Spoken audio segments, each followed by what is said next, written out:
Hello everyone, I am King of the Darklands and welcome to the third episode of my YouTube channel. I was going to post earlier this week, but certain parts of my personal life got in the way. So as recompense, I will be releasing at least 2 videos this week, maybe a third. But getting on to the battle, I am once again up against King of the Fools. And in this match I am playing as the Last Defenders, led by Gar. And he has, of course he's on Grimlock. He has Hand of the Gods, the Swiftness of Itzel, Deadly Onslaught, Sacred Spawning of Zodal, Cold-Blooded, Bolstered Attack, and Frenzy. Also brought a Skink Priest on his ancient Stegodon. So I'm pretty sure this is the ancient Stegodon. And he has the Comet of Cassandora, Lord of the Heavens King Priest, obviously. Curse of the Midnight Wind, Harmonic Convergence, and of course Cold-Blooded, and the basic package after that. I also got 3 units of the Skink Cohort. I just needed some numbers to bolster my forces. 2 units in the front line of Source Warriors with shields. A unit of Chameleon Skinks here in the back. And to the elite unit of my army, Blessed Horned Ones, which have area attacks. And if anyone's seen these videos and played SFO before, they'll notice that pretty much all of the elite cav for every race has this added in. And it just makes them so much better. I mean, they can clear out infantry without any trouble at all now. And for some reason I always thought these guys had like anti-infantry or anti-lodge. Just noticed they don't. Maybe they do in the base game. Can't remember. I haven't played the base game in so long. But they don't in this.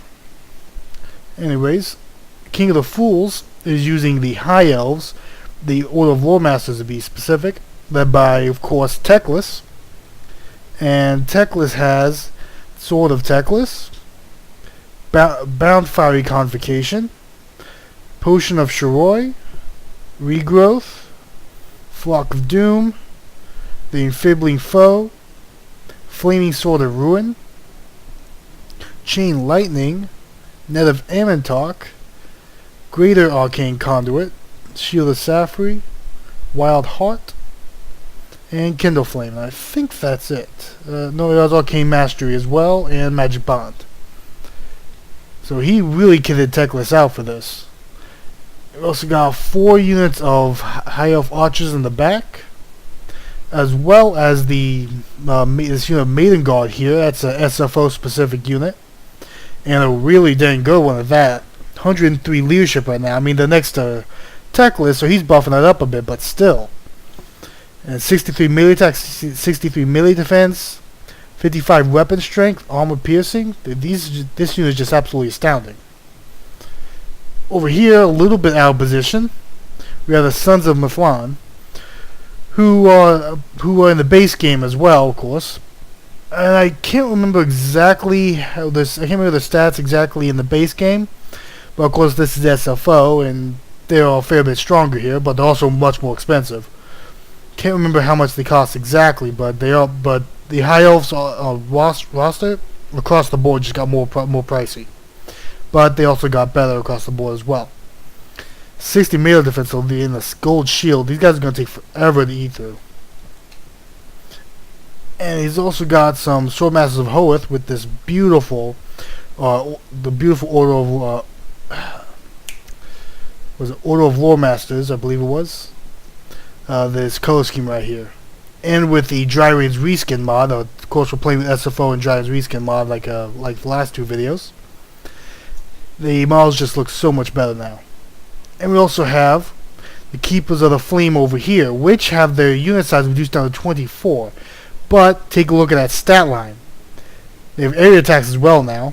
And just look at this. 100 weapon strength. 100.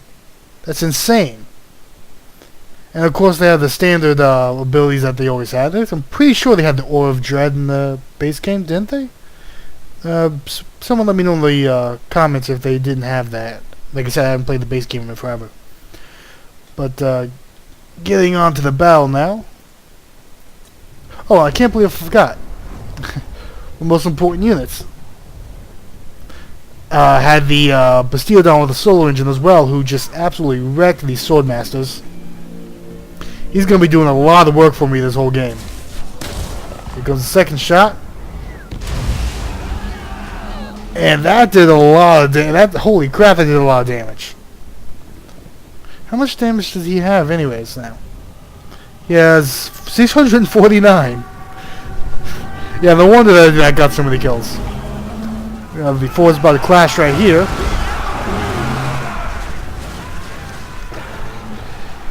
And Krokgar is just gonna absolutely pound these, even these Swordmasters of Holeth.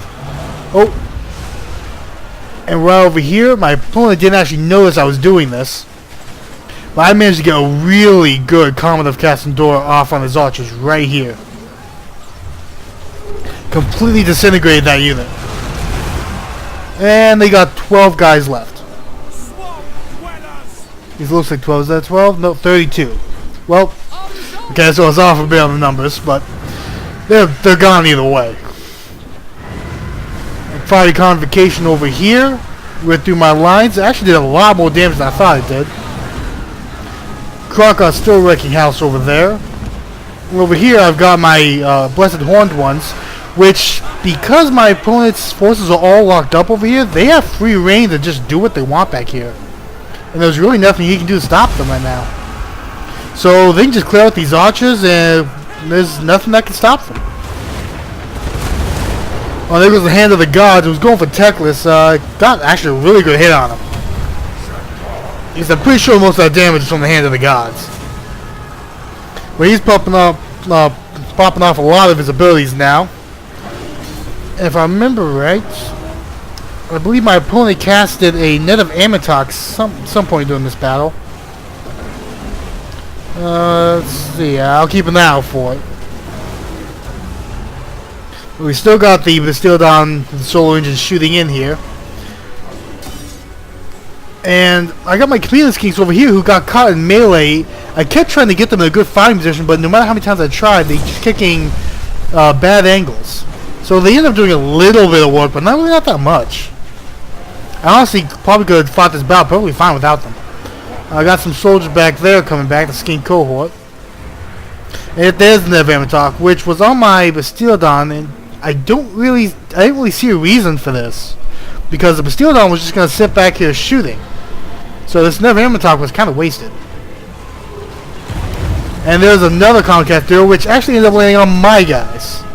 And yes, that was my Comet of Cassandora. It was supposed to land on the Keepers of the Flame, but they ended up dodging it. But all my opponents really got left that can fight me are the troops he has over here, alongside Teclis. Which would be the Swordmasters of Howitt, the Keepers of the Flame, and the Handmaidens. Or the Maiden Guard. He has the Sons of Mathlan over here who are holding pretty strong, but they don't have the damage output to really do much over here. And at this point, it's pretty much more cleanup than anything else. His troops are strong, but I got them so outnumbered, and they have really nothing except for the Keepers of the Flame to take on Krokgar now. And especially since I got my Bastiodon coming in here, he's gonna provide a nice little terror shock. Although I think these guys might be immune to psychology. Seems like they might be. Well, even if they are, they're about to rat right now. Yep, there we go. So that ended up ending a victory for me.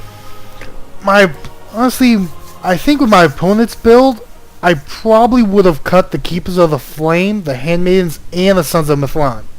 I probably would have gone with a normal unit of Phoenix Guard, and instead of the Sons of Mathlan, probably 3 units of Spearmen. And as for these guys, I probably would cut down at least 1, maybe 2, and gone for a unit of Silver Helms, just the normal ones, not the shielded version. And if there's anything left over, there might be a little bit left over. Maybe go with an extra unit of Spearmen, just to get some extra forces on the front line. But, yeah, I mean, holy crap, look at this. 234 kills on the Blessed Horned Ones. And yeah, you can get Blessed units in multiplayer in SFO. I'm pretty sure you can't do that in the base game. But yeah, 234 kills on these guys. I mean, that's almost all archers, but still. and 107 kills on the Bastiladon, and he was mostly shooting at the elite stuff. He got a really good shot in on the archers, yeah, but other than that one shot, most of his shots were at the Swordmasters of Hoeth and the Keepers of the Flame. So a little bit of that might be friendly fire. He hit allies a little bit too. But yeah, good match. Oh, 117 kills on Teclis. I didn't even see that. Oh, man, that must have come from like Fiery Convocation and the Flock of Doom. But I think the Fiery Convocation probably did most of that. Anyways, good. It was a good match. It was a good match. I had fun going up against King of the Fools for the third time, and I very much look forward to going up against him in the future, along with any other players. If you're interested in going in a match against me, you can find me on the Discord channel for SFO. Anyways, have a good day, and if you like the video, like, subscribe, and I'll see you next time.